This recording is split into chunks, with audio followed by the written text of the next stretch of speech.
BJP के सर्वे में दिल्ली में केजरीवाल की सरकार, आप और कांग्रेस का गठबंधन टूटने का आपको नुकसान नहीं। कांग्रेस को दिल्ली में फिर मिल सकता है झटका। आपकी सीटों की संख्या में भी ज्यादा बदलाव नहीं।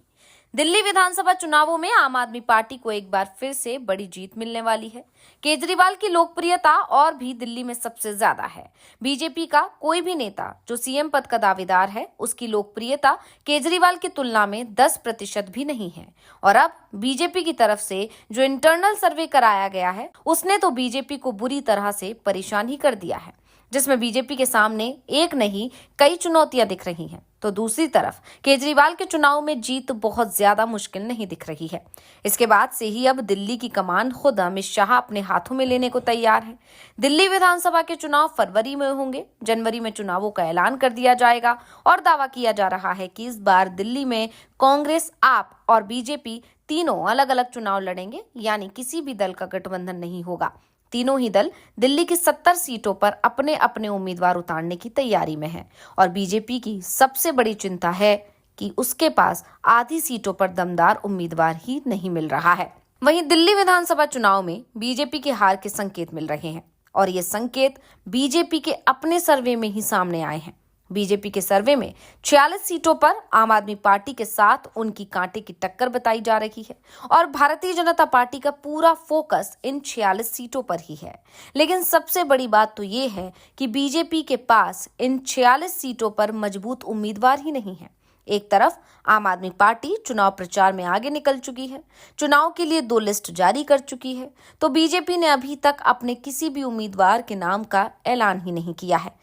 भारतीय जनता पार्टी की तरफ से अभी उम्मीदवारों के नाम पर मंथन चल रहा है और इस बीच ये खबर सामने आई है कि बीजेपी के इंटरनल सर्वे में पार्टी 46 सीटों पर आपको कड़ी टक्कर देती दिखाई दे रही है, यानी 24 सीटों पर आप सीधे सीधे जीतने वाली स्थिति में है।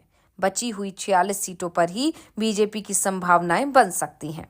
अगर उम्मीदवार मजबूत हो, जो दिखाई नहीं दे रहा है, यानी बीजेपी के सर्वे को ही मान लिया जाए, तो केजरीवाल को जिन 46 सीटों पर कांटे की टक्कर मिली है, उनमें से सिर्फ 12 सीटों पर ही चुनाव जीतना है। 24 सीटें तो पहले से ही बीजेपी ये मानकर चल रही है कि वहां आपको हराना बेहद मुश्किल है। बीजेपी के राहत की बात सिर्फ इतनी दिखाई दे रही है कि पार्टी की स्थिति में 2020 की तुलना में कुछ सुधार हो सकता है। 2020 में बीजेपी को दिल्ली की 70 सीटों में से 8 पर जीत मिली थी और इस बार ये संख्या 2 अंक में पहुंचती दिखाई दे रही है।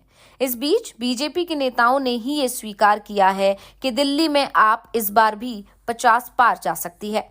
वैसे आम आदमी पार्टी की तरफ से दावा किया जा रहा है कि जिस तरह से अरविंद केजरीवाल को जेल में भेजा गया, उनके खिलाफ कथित रूप से झूठा केस तैयार किया गया, उसे लेकर दिल्ली की जनता बेहद नाराज है और इसका असर विधानसभा चुनाव में दिखाई भी देगा। दरअसल पिछले 6 महीने में जनता ने ये बता भी दिया कि अगर किसी के खिलाफ केंद्र सरकार की तरफ से विपक्षी दल के नेताओं पर झूठे आरोप लगाए जाएंगे तो उसका नुकसान ही होगा। हेमंत सोरेन को गिरफ्तार करने की कोशिश बीजेपी को भारी पड़ी। पार्टी के हाथ से झारखंड फिसल गया। 6 महीने पहले तय माना जा रहा था कि झारखंड में बीजेपी की सरकार बनेगी, लेकिन हेमंत की गिरफ्तारी विधानसभा चुनाव में बड़ा मुद्दा बन गई, जिसका बीजेपी को नुकसान भी हुआ। इससे पहले लोकसभा चुनाव के समय आंध्र प्रदेश में विधानसभा के चुनाव भी हुए थे और विधानसभा चुनाव से कुछ समय पहले राज्य के सीएम जगन मोहन रेड्डी ने चंद्रबाबू नायडू को गिरफ्तार करा दिया था। नायडू करीब 2 महीने जेल में रहे और जब जेल से बाहर आए तो उन्होंने अपने खिलाफ हुई कार्रवाई की पोल खोलकर रख दी। जनता ने की सहानुभूति नायडू के साथ थी और उन्होंने विधानसभा चुनाव बड़े अंतर से जीत लिया और अब ये दिल्ली में होता भी दिखाई दे रहा है। जनता के बीच जो सर्वे कराया गया और जो रिपोर्ट आई, उसमें केजरीवाल को गिरफ्तार करना बीजेपी पर भारी पड़ता दिखाई दे रहा है। दिल्ली में बीजेपी 26 सालों से सत्ता से बाहर है और जिस तरह के रुझान सामने आ रहे हैं, उसमें एक बात तय दिखाई दे रही है कि बीजेपी अगले 5 साल और विपक्ष में बैठने की तैयारी में जुट जाए। वैसे दिल्ली विधानसभा पूरे भारत में अकेली विधानसभा है जहां बीजेपी 26 साल से विपक्ष में है, मुख्य विपक्षी दल की भूमिका निभा रही है और मुख्य विपक्षी दल के रूप में विधानसभा में बैठती है। लेकिन सत्ता तक पहुंच नहीं पा रही है। जबकि बीजेपी का इतिहास रहा है कि पार्टी किसी भी राज्य में 10 साल से ज्यादा मुख्य विपक्षी पार्टी बनकर नहीं रहती। या तो पार्टी तीसरे या चौथे नंबर की पार्टी बनी रहती है। लेकिन किसी राज्य में बीजेपी मुख्य विपक्षी दल बनी तो ये माना जाता है कि 10 साल के अंदर वो इस राज्य की सत्ता को भी हासिल कर लेगी। लेकिन दिल्ली में बीजेपी की दाल नहीं गल रही है और बीजेपी के इंटरनल सर्वे ने भी बता दिया है कि इस बार भी स्थिति में कोई बहुत सुधार नहीं हुआ है। इस बीच आपकी लिस्ट आने के बाद दिल्ली बीजेपी भी उम्मीदवारों की लिस्ट जारी कर सकती है।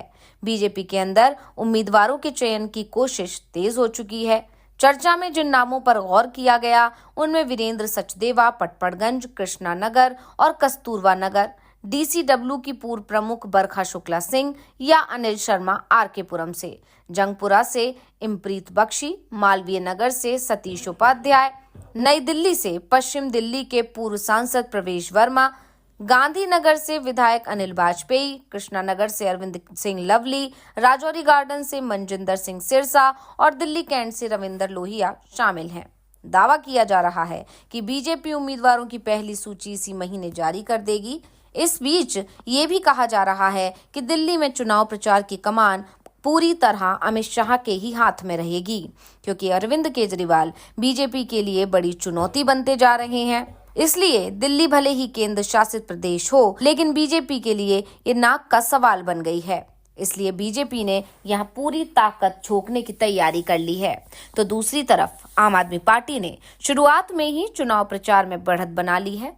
आपका चुनाव प्रचार अभियान तो 6 महीने पहले ही शुरू हो गया और इसी के चलते आम आदमी पार्टी ने महाराष्ट्र और झारखंड विधानसभा चुनाव में हिस्सा तक नहीं लिया। यानी एक तरफ बीजेपी महाराष्ट्र और झारखंड में बिजी थी तो दूसरी तरफ आप दिल्ली विधानसभा चुनाव के लिए ताकत लगा रही थी। इस बीच दिल्ली में आम आदमी पार्टी की तरफ से ये भी साफ कर दिया गया है कि वो कांग्रेस से गठबंधन नहीं करेगी। कांग्रेस अगर लड़ती है तो फिर इसका नुकसान बीजेपी को ही ज्यादा होगा।